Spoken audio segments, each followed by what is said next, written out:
Hey all, this is 012 and Jherick the Jackass. we're coming at you with the next review of us together. 24 season 1, hour 9 a.m. to 10 a.m. And like I said in my last review, if you saw it, quite a bit happened to move the needle. Nothing as reverberantly super exciting, but another piece of great espionage and stuff. And you guys heard what I talked about through that episode. So Jherick will weigh in on his pieces. So take it away, Jherick. Oh, yeah. And this was a great one. I mean, again, really showing the nice little web of lies and conspiracies we're all going to get used to going forward.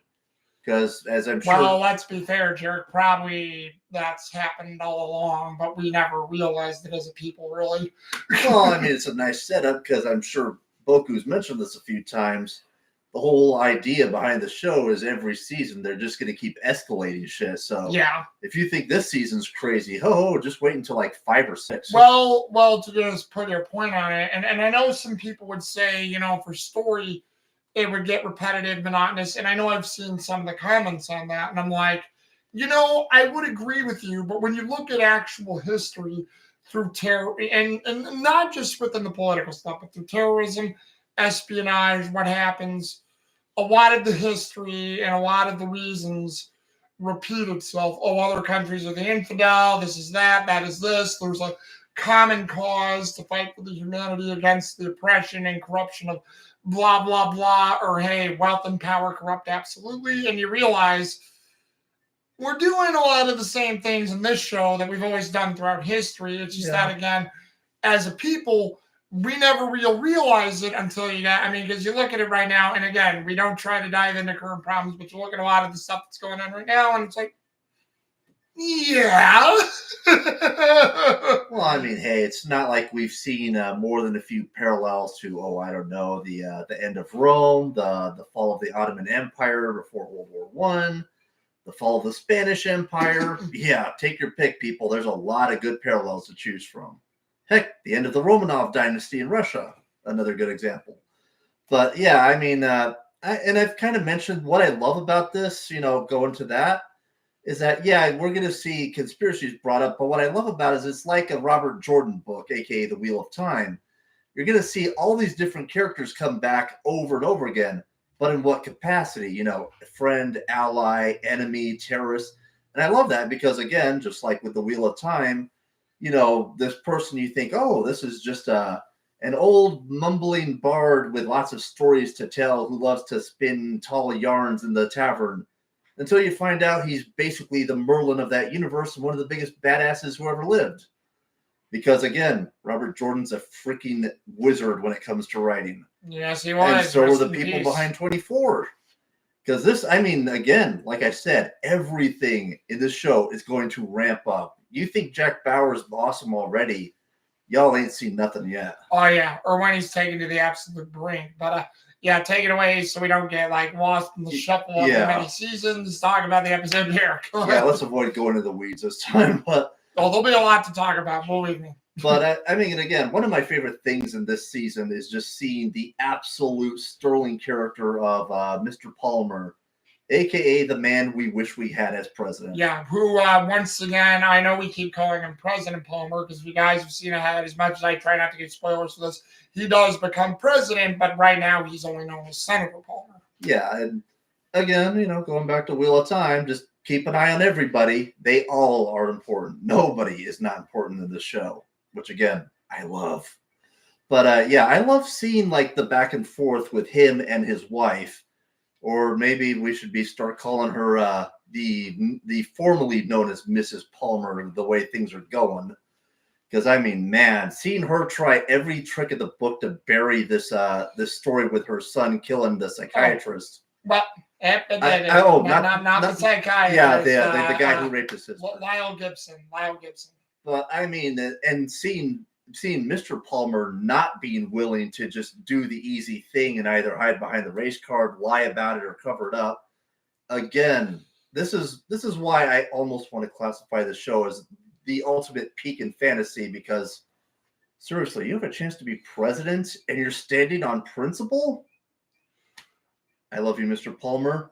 Oh, say, can you see this man is president? Well, then to just go along with what you had there, because to lead into it, if you remember, after they get to the school, because in this episode they're going to a school, and when they get there, Sherry Palmer takes off into the bathrooms to where she's on the phone with Carl Webb, saying that she wants Carl to help her bury the George Ferragamo story of Lyle Gibson and 9am Keith.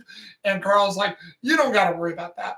I'm not sure I'm following you, Carl. It's being taken care of. It's all good. Let's just say you better stay out of this. I'm not sure I understand you. It's better if you don't, Sherry." And then, Palmer's constituents are also there. One of them, who I mentioned, Frank Ames, is listening to this. And if you guys remember what I said, he's like, the other guys are sort of, "You all right, Jerry?" And as usual, I'm being a klutz. What'd you do? I dropped my gloves and my glasses again. Okay, there's the gloves. Now where the hell did my sunglasses speed off to?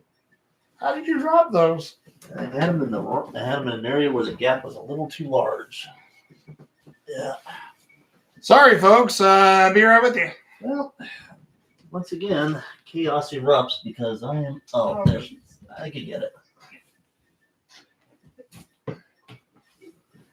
Ooh. Yeah, for once it comes in handy to have spaghetti arms. Yeah. But yeah, I mean it's kind of a scary thing to think about because if I remember, didn't she get Mr. Carl fired? Well, no, she didn't. But and hey, Gray Fox, we see you there. Hey, Gray Fox. Yeah, and I'll just say, Gray Fox, before I continue. Man, you haven't seen a lot of our recent ones. Yeah, we've been in here over the last year, haven't we, Jherick? Yeah, kind of taking a bit of a leisurely stroll with these. No, well, that's true. But hey, no worries, Gray Fox. No harm intended at all. But but no, it wasn't Sherry Palmer. It was Senator Palmer. Because when Senator Palmer found out from Maureen Kingsley what happened, he knew that Carl, and he only thought it was Carl that covered it up. But that's what got the whole thing going with his wife, because his wife, Carl, Nicole, Keith, they all knew about it except him. So no, Senator David Palmer is the one who fired Carl. The important thing though is kind of the insinuation of it, because like for the past few episodes you see Mrs. Palmer trying to do everything, even down to like outright bullying or blackmail, to Mr. Palmer to get him to drop this. She is desperate to make sure he doesn't interrupt his campaign, and finding out that this guy, his former campaign manager who got fired, Carl Webb, may or may not have been communicating with people to get rid of this problem off, out of the shade, is bad because number one, as I told Boku, it's like now it's like even if she didn't call the hit on this person directly, how's she gonna be able to deny those allegations? Well, everybody knows she wants this story buried. And the fact that somebody did it, it's like it doesn't even matter if she didn't order it. It's like, how do we know, your eagerness for this didn't lead to this? Well, yeah, and that's a good point. But you also see where what I liked about the scene was, even for someone like her, because we know she's been capable of all these things as we're discovering, but even she goes, "Wait, are you saying what I think you're saying? You don't need to have me finish that sentence." Well, so and go about your day, Sherry. And the scene also shows just how many different people are desperate to get this guy across the finish line to the presidency. Because later we find out, that because of this potential scandal and his unwillingness to just let it go, his main donors are going to drop out and stop supporting him. Well, one of them only though, but yeah, his biggest one, Frank Ames, dropped out. And as I went over with you guys with that one, Frank Ames is like, I've been cutthroating with you this whole way, but this, and what I like about it is Ames doesn't say it. Frank Ames does not say what they're talking about. He's like, "No, David, I am out of this. I'm washing my hands of you and your whole campaign." And, Palmer's trying to ask him, "Frank, what's going on? What is happening?" Frank doesn't go into it. He just wants out. And then, as soon as it ends, he looks at Mike, and he goes, "I want to talk to Carl now." And that's where they leave that, because it's like, okay, something's happening Yeah. here. What is Carl Webb trying to do? And I think it's a really nice callback to all the campaign financing shenanigans of the 90s. Oh, that's why I loved it. That's why I Yeah. loved it. Well, not only of the 90s, of now, because we see all these, again, the deep state, or hell, things like the dark web or anything like that. Who are these people behind the power? Yeah, I love And that who classic really is? artist. He remembers. Yes, he does. Yeah, for those of you who don't know, Ardith Bay is one of the gaming aliases I like to use from time to time. He must have seen him when you dropped your glasses. Yep, I mean, classic shenanigans. Me, the speaker of chaos. Him, the embodiment of it. Yep. Long story. Mm-hmm. But yeah, I mean, it also just the fact that the guy who drops out is named Ames. Like, for those of you in the 90s who remember, one of the biggest CIA double agents was a guy named Ames, and good Lord, they should have caught him sooner. Well, all the money he was spending. Don't know if Frank Ames is a nod to that, but that is an interesting question because, yeah, it's spelled AMES. Yeah, but I mean, it's, just all the little touches to this, and plus the idea of like him going to like this school full of kids is probably a callback to one of several different George Bush moments. Either Dan Quayle getting his ass handed to him in a spelling bee by a kid, which, spoiler warning, he was actually under consideration for Green declares. Yeah. Oh, yeah, Alberta Green. Yeah, because this is where she comes in and declares him a fugitive. Jherick, you're absolutely right. Yep. Yeah, we're going to be getting to that. But yeah, Dan Quayle lost a sponsorship for, I believe it was a spelling game on the Game Boy Color because, they were originally going to hire Dan Quayle, but then he basically got pwned by a kid over the spelling of the word potatoes. True story, by the way. Okie dokie. Or it could be a reference to what's his name, George Bush Jr. taking 3 weeks to actually address 9/11. Meanwhile, he's at a kindergarten reading to kids. Either way, it's a nice little poking nod to the bullshit of the 90s. But Green. Yeah, because of the whole shenanigans, and again, the importance of David Palmer being the first black man to run for president in this world, they of course the higher ups want reassurance that everything's going to turn out okay. So they basically declare Jack Bauer a fugitive and bring in an old associate of her name's Nina, right? Nina Myers. Because Alberta Green used to work for Nina Myers. Yeah, because, I mean, things have kind of already gone a little farther than anybody would have liked. So, of course, their big answer is, hey, let's just bring in a new team.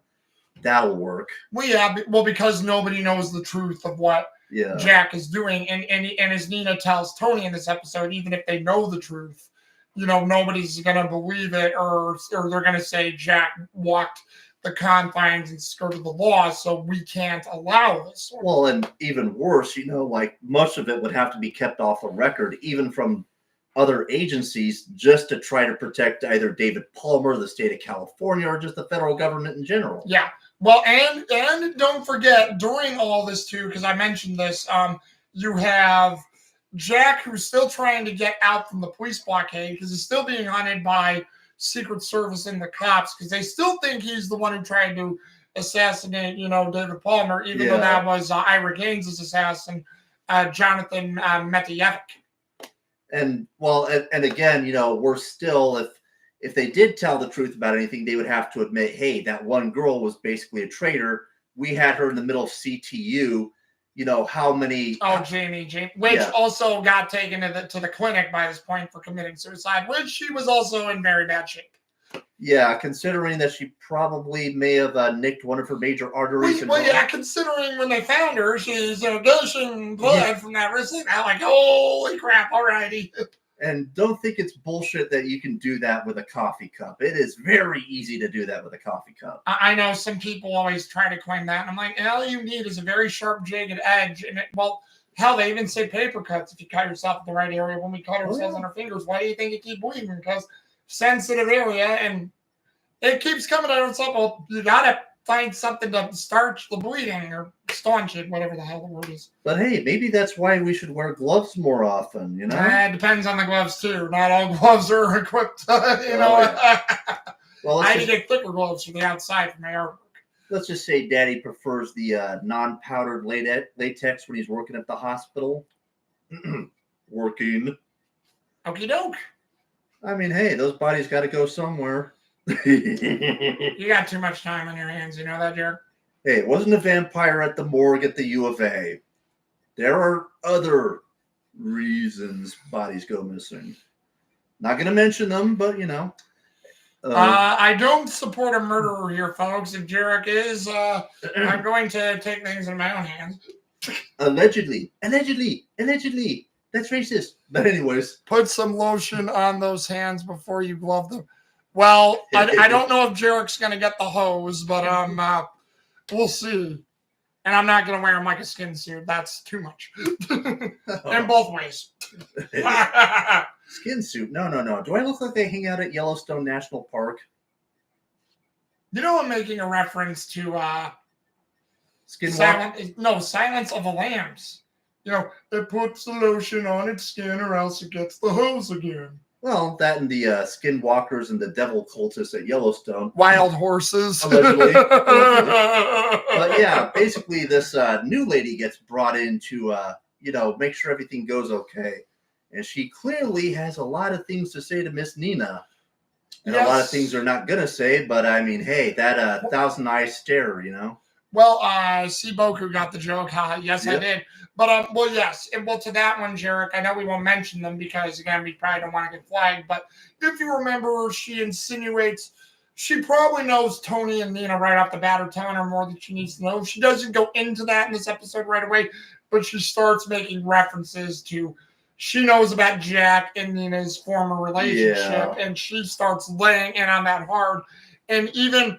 I'm watching this with my folks, and even my mom goes, man, what a bitch this person is. And I'm like, yeah. And you can tell, too, because she's got like the two big bodyguards flanked with her at all times. Well, yeah, she's a part of division, of course. She's bringing up the dirty laundry straight off the bat. Like, you can tell this is a lady who's probably exchanged a few favors in exchange for higher positions. And she's probably insecure about it. Which we'll get to that in some other upcoming episodes. Yeah, I mean, I'm sure that's not going to become a more relevant thing down the road or nothing. Foreshadowing. Yep.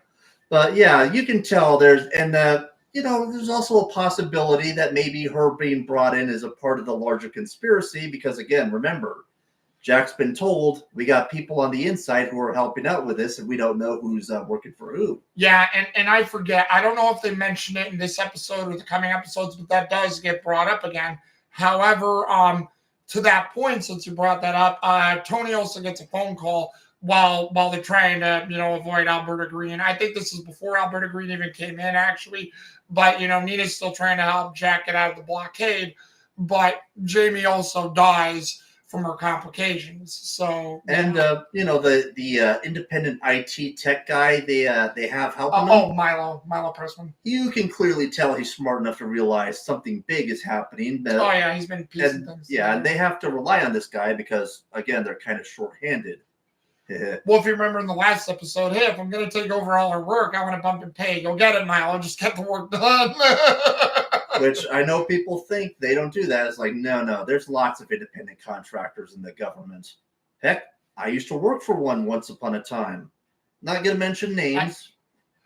I wouldn't doubt, and this is just me, and I want to side note, I wouldn't doubt if Milo was one of the hackers they caught, who they brought in on a freelance basis. Well, that's just what I see with the Milo. Like, this guy probably was a hacker at some point. He was caught by the government or the cops, and they brought him in on a freelance basis. That's just been my theory with Milo Pressman every time I watch the season. Well, that's a funny thing. Some of the best people they have are people they caught, they busted for shit like that, and then they bring them in and get them to work for them, and then they wind up being the best people they've ever had. Yeah. I mean, again, sounds fucking crazy, but you would be shocked at how much it happens. Yeah.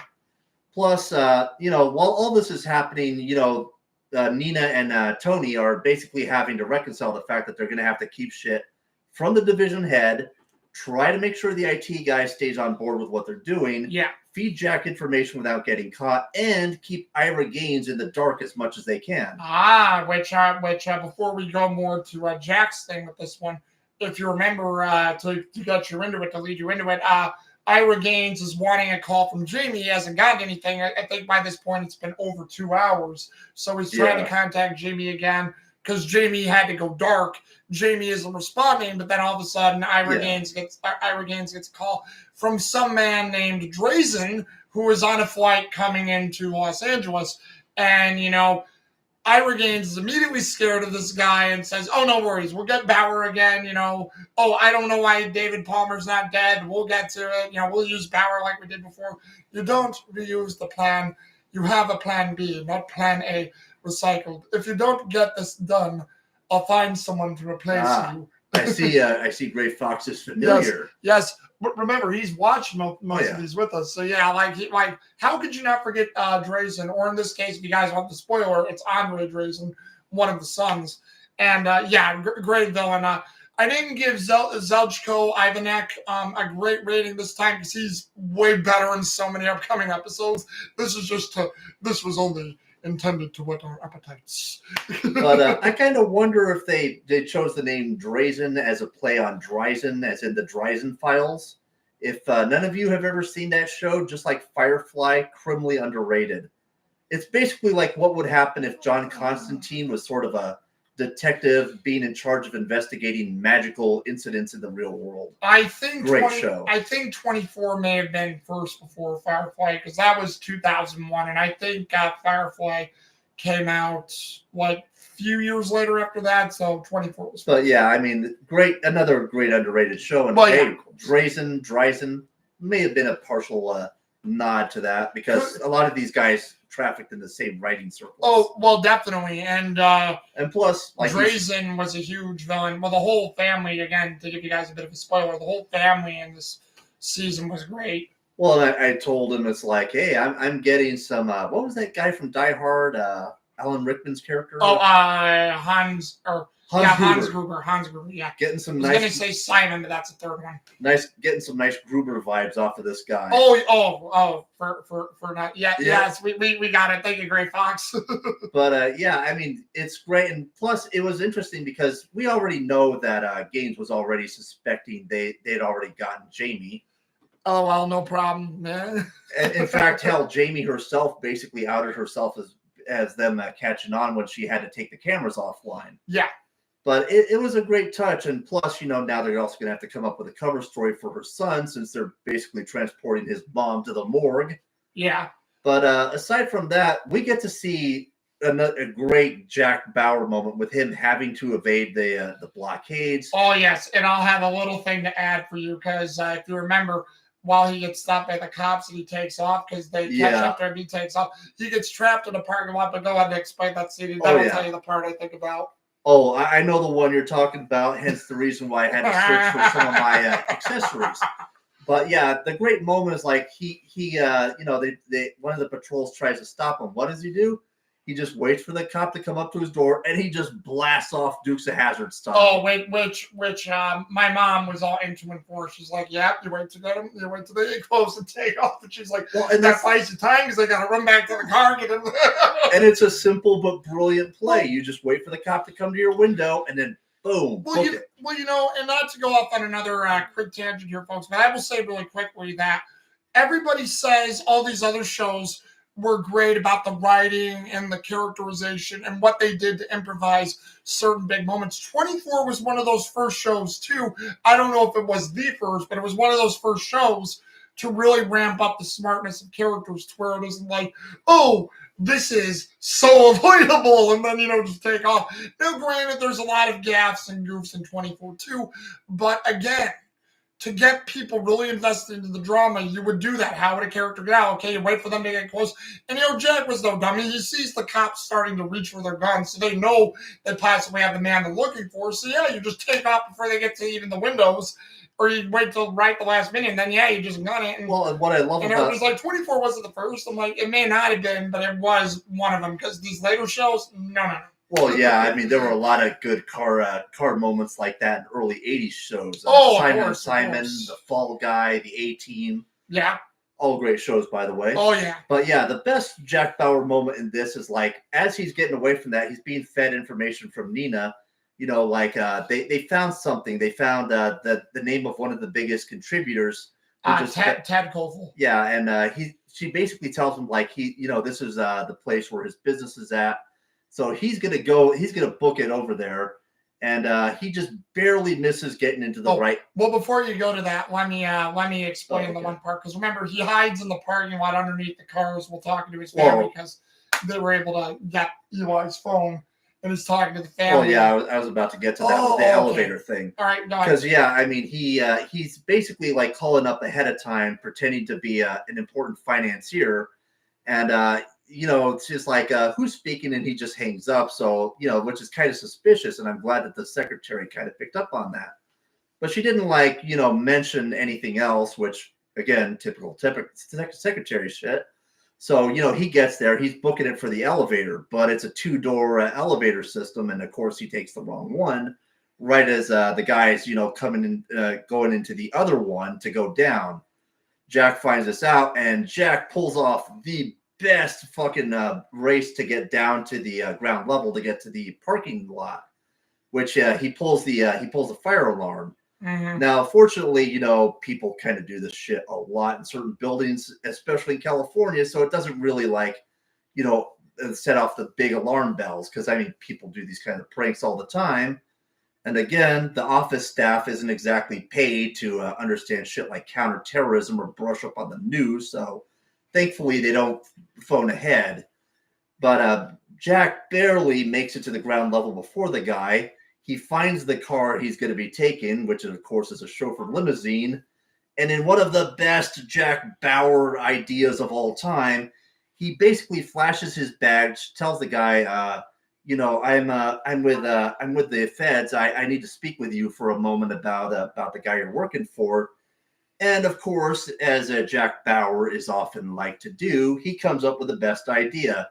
He basically probably clocks this guy over the head with his gun, knocks him out, puts on sunglasses and some nice rider gloves, and pretends to be the chauffeur.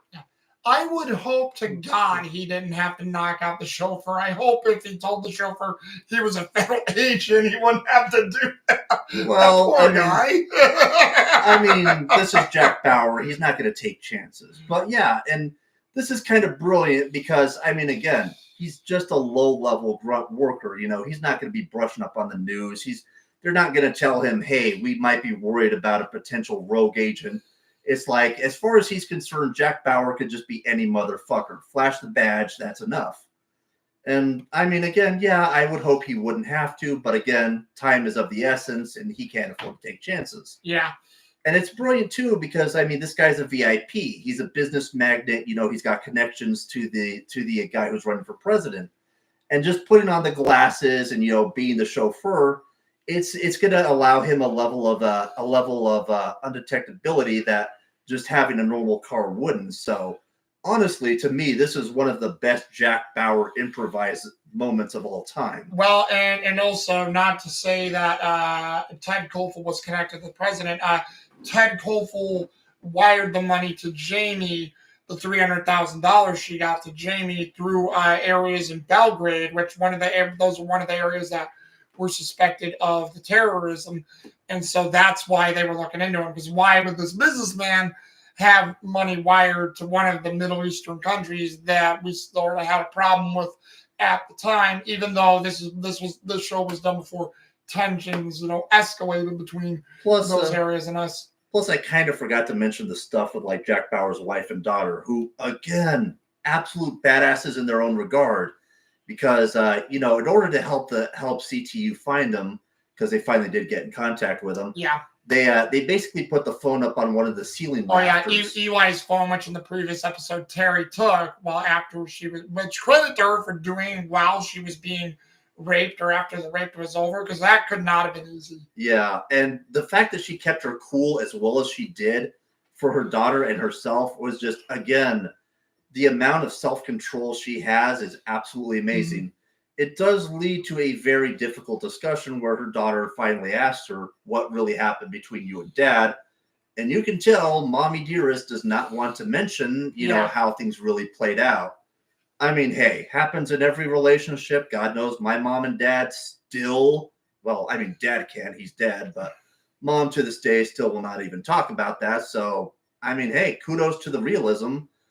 And again, it's like, you two came very close to getting killed. So it's like, why even bother hiding it at this point? Well, yeah, because And Eli comes in all incensed like several times with Jack's listening to this phone call because they muted the CPU and Jack's side, and Eli's coming in all incensed, and he's not really trying to go after Terry, but Eli keeps trying to go after Kim, thinking Kim took his phone somehow, and like Rick tries to step in, Terry steps in, and eventually, as you know, in classic fashion, the battery starts dying, so the phone's giving off a beeping noise. which, seriously, how badass was that? Were phones in the 90s? That thing was on for like what, over 24 hours? They kept a charge. Yeah, well, I guarantee you that was more for plot device purposes, because I guarantee you any phone, even during that time, would have died already. But gotta have the tension. Kind of depends, because if that's like one of those old Nokia flip phones, especially if like Jack bought it, I could see him maybe having the good batteries. Well, yeah. Because there's people think, again, it's not a joke. The government workers, they get the better stuff. Well, yeah. Well, and in this case, it was Eli's phone. So yeah, you're probably about the terrorist one I want to be using. Chi knockoffs. Yeah. You would hope. Oh. Yeah, none of those nice little cheap Shanghai imports. Modern phones have a ton of apps running, so the battery. You know what? Yes, that is a good observation, Gray Fox. Thank you for that one. Absolutely true. Yes. And hey, also a little touching nod to what we're talking about these days. If you notice your phone seems to be draining its battery much faster and it's taking forever to recharge, maybe, just maybe, you're being tapped by an outside source and it's draining your battery even faster. How do I know this? Happened to my phone throughout the entirety of 2020 to 2024. Hint, hint, well, hint. Also, Jherick, to play devil's advocate, not saying you're right, watching tons of videos, which you do, has a tendency to drain batteries. It happened to my phone. Oh, yeah. My last one, at least. Well, let's just say it happens a lot faster under circumstances. So, yeah, if you're having trouble with the recharge, just make sure your bandwidth is your bandwidth. But, yeah, it's a neat thing to notice. And, again, I like the fact she put it in the ceiling rafters because most people don't. The solution, get Jherick's battery saver, $29.95 only at Circuit City. Oh, wait. Oh, if they only existed anymore. Oh. Yeah. Circuit City? What's that? But I'm like Blockbuster. Yeah, absolutely. But yeah, her putting it in the ceiling rafters because, again, most people don't look up anymore. Or down. You'd be surprised how much money I find lying around the neighborhood. Oh, yeah. Well, and to that point, because it seems like we're wrapping it up here to the final bits. But what I was saying is, while Jack was hiding and talking with his family in those moments, if you remember when he's hiding under the cars, which is clever to avoid the cops. Yeah. He gets into the one car, which you can do. And my folks pointed out that's probably why they stopped making those cars. I think it was right after 2001 where Jack pushes in because you remember there were those cars with those little open side mirrors you can turn either way, and you can turn them like almost a whole 360. He pokes his hand in, gets in there, opens the door, hardwires the car. Before you go, I had two quick questions for you both, but go ahead and finish. Okie dokie. Yeah, there's also the briefcase full of emergency goods Nina sent to him. Mm-hmm. We still haven't seen what's in the box, which Jack cleverly hid during that sequence as well. Yes. Well, again, it probably couldn't have been easy, but like I said, the one continuity goof that I love is he starts this car up and goes out of the parking lot, and the thing is, they cut the scene, and I said, okay, I'm going to nitpick here really quick. There's at least 4 or 5 cops in that parking lot. How do they not hear the car starting up, and how do they not know, hey, that car's leaving? There's nobody else in the parking lot but us, huh? Nah, it'll be fine. That's the magic distracting power of Hostess cupcakes and Krispy Kreme donuts. I mean, like I said, it's a nitpick because there were 4 or 5 different cops in that parking lot searching for him. One of them should have noticed, why is that car leaving? Whoa! Well, and where the heck is the asshole who's supposed to be keeping an eye on the lot for all the people who got their cars parked there? Well, you would think, but remember, there were open parking lots that didn't always have watchmen in. Because remember, even in 2001, even though it was still crime-ridden, California was a way different place than it is now. Yeah. Now California is here no evil, speak no evil.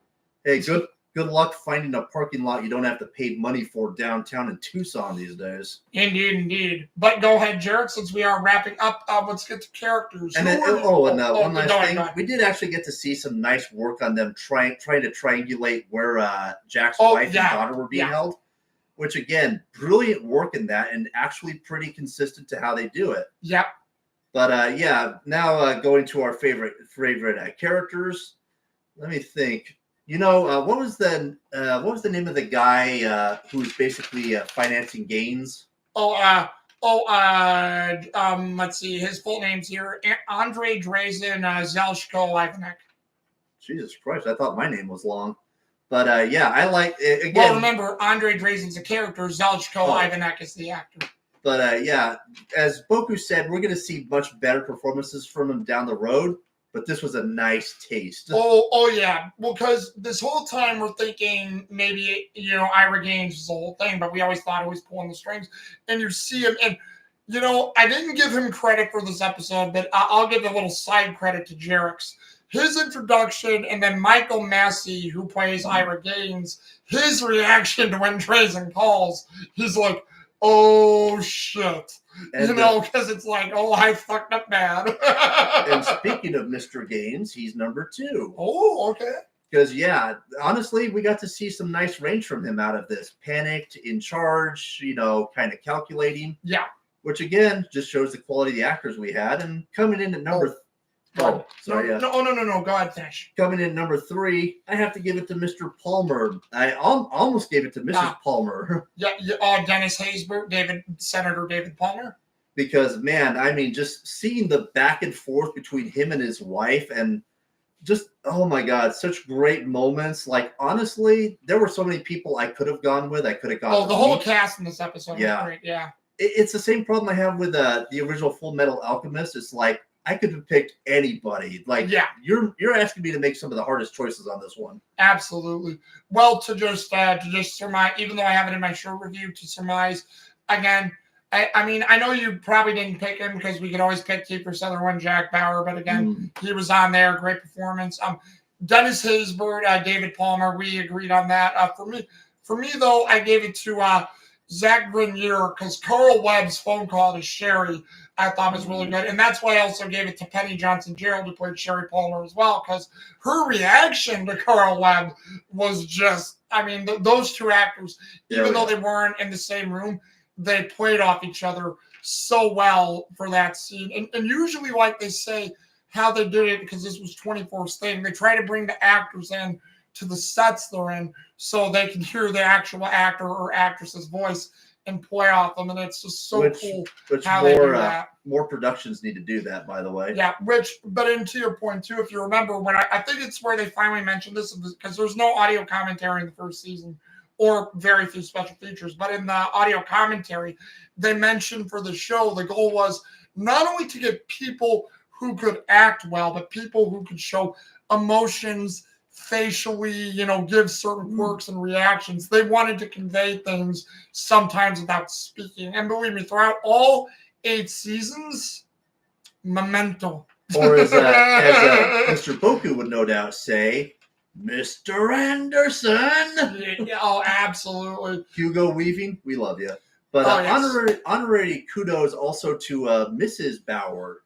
Okay. Well, then that was some very, very good acting on your part. And honestly, with the somberness she portrayed when she was talking to her daughter, see that she was a very close one I wanted to add to, but I know we get some better moments from her down the line. And it was really hard to choose what characters I wanted.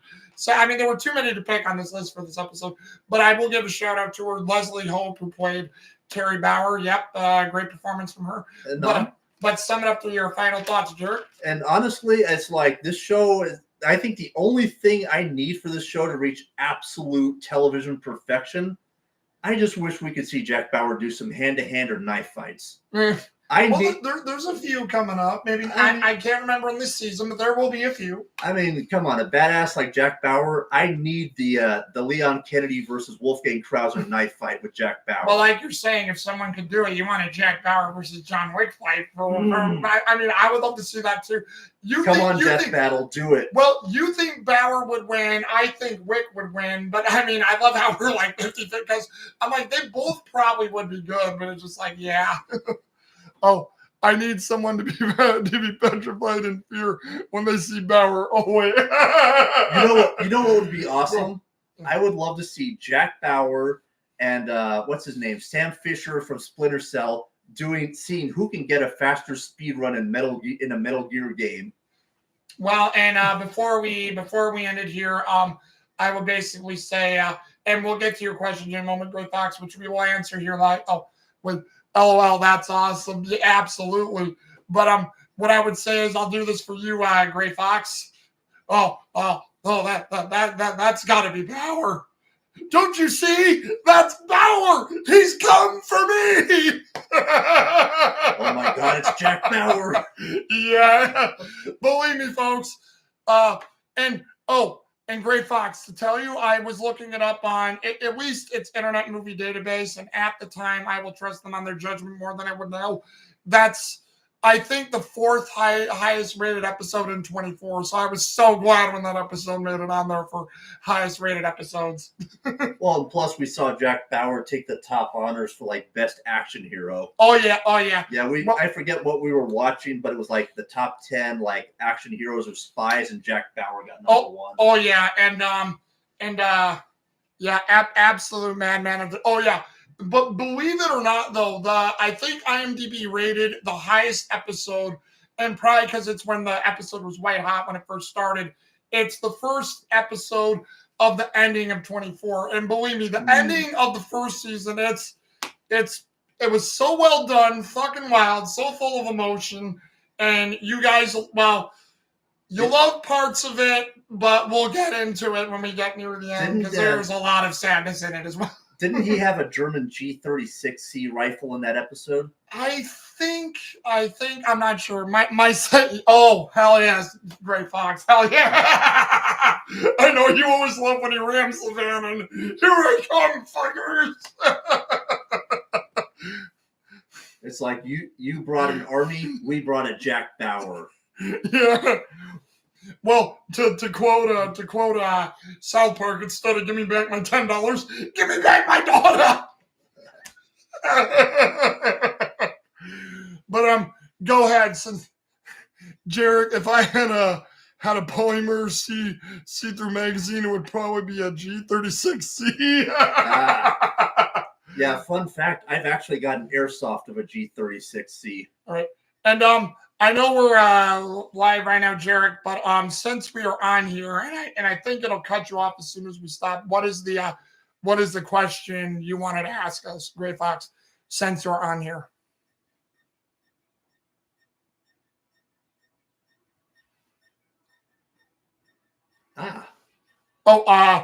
Yes, I am. And so am I. Well, you're always off.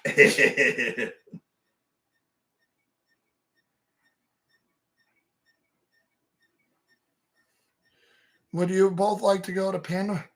Well, what time? Hey, I'm down.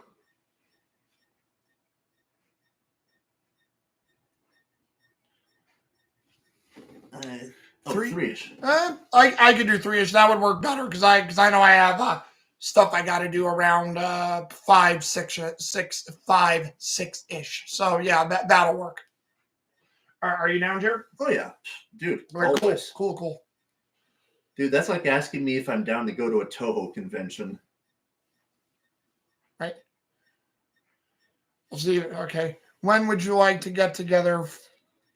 Oh, that one is going to be a little harder to determine. I don't know. Let me see what my upcoming weeks look like, and we'll try to plan. Because I know for the rest of the weekend I'm busy with work and doing other stuff. But if there was another, let's see, maybe like Friday, Saturday, and I think you maybe said you're even off Thursdays.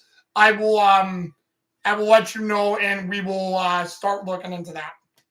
By the way, if you all ever want a game that gives you that nice Jason Bourne experience, try Alpha Protocol. And by the way, G36 is in that game. Michael Thornton with some German heat.